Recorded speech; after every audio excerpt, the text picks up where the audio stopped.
Yes, now is Tim Evans from Longleaf Trading Group. He joins us live from the CME in Chicago. Tim, hello to you. Thank you for being with us. Certainly, if we're keeping a close eye on the energy space, as many investors appear to have been doing today, certainly seeming to provide support to the session gains.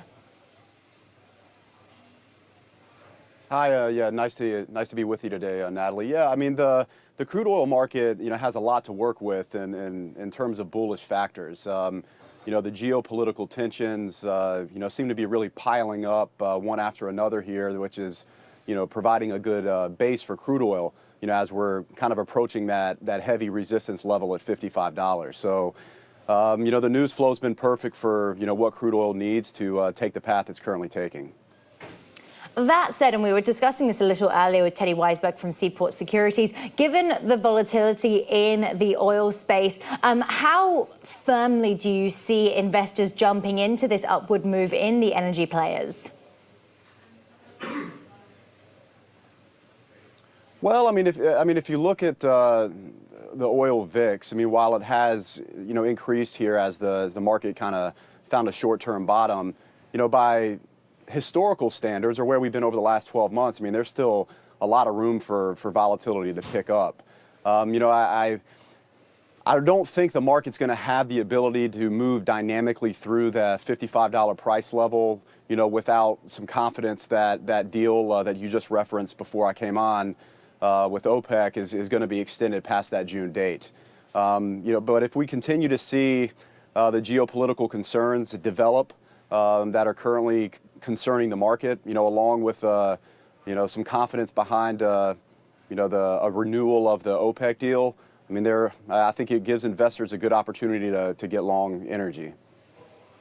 Well, just in terms of that OPEC deal, we've had commentary coming through from the Kuwait oil minister. In fact, tipping compliance in the month of March between OPEC and non-OPEC will be higher than the last couple of months, adding he's seeing positive indications in the decline of global inventories, tipping improvement in the market in the months ahead. So a suggestion there coming through from the Kuwait oil minister that we are likely to see a rebalancing in the market in the months ahead.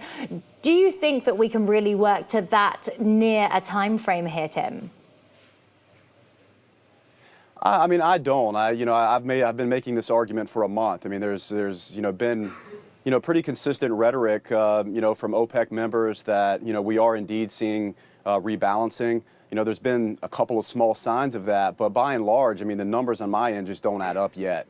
Not to say they won't down the road. The compliance of this deal appears to be there. We're at about 95% or so.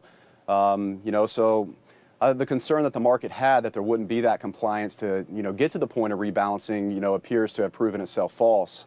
At the end of the day, it's just really a matter of whether the plan itself was going to be able to create that rebalancing. And I currently don't see it. With U.S. shale picking up its production levels month over month, it's making it difficult for that to happen. But with this in mind, we are discussing naturally OPEC extending this production cut deal, but the figure being placed sort of in the public space is to extend that deal by a further 6 months. From what you're saying, if we're not going to see a rebalancing in the months ahead, 6 months doesn't seem likely to be a long enough extension of the deal. How long would you suggest? Well, based on the trend in the numbers, at least the cutback in production from the individual states or the group as a whole, and the impact that that's having on global supplies. If you just draw a regression line, it appears that that's going to take a year at a minimum. Not to say that can't change, of course. There's it's a dynamic and fluid situation, so a lot of things can change and change pretty quickly. But, based on the numbers, if you look at it from an accounting perspective, I don't see that happening within a year. How crucial then do you think it is that Russia really appears to be changing its tune somewhat on this move? Yeah, well, to kind of go back, if you're going to talk about Russia, to kind of go back to what I, talked about first regarding the geopolitical concerns, Russia's going to play a very critical role in this. And, one thing that hasn't really been talked about a lot that I think the market will ultimately be paying close attention to moving forward, is how the Syrian conflict and Russia's involvement in it, what kind of impact that could have on the ability for that extension of that deal. Based on America kind of injecting itself into the situation, with the recent missile strikes, that really is kind of paving way for Saudi Arabia to play a more active political role, which could definitely complicate, the current agreement and the ability to write a new agreement or extend the current agreement. So I think we really need to be paying close attention to that to see how that develops, because that could be very problematic.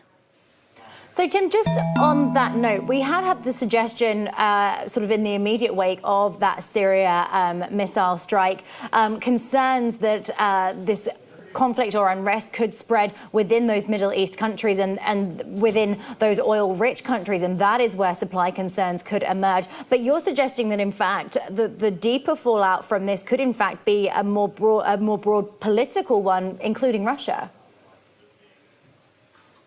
Yeah, absolutely. I mean, there's a lot of competing forces involved in Syria currently. You have China, Russia, and America, and Saudi Arabia, the primary players involved. And there's, they all have interest in seeing particular outcomes.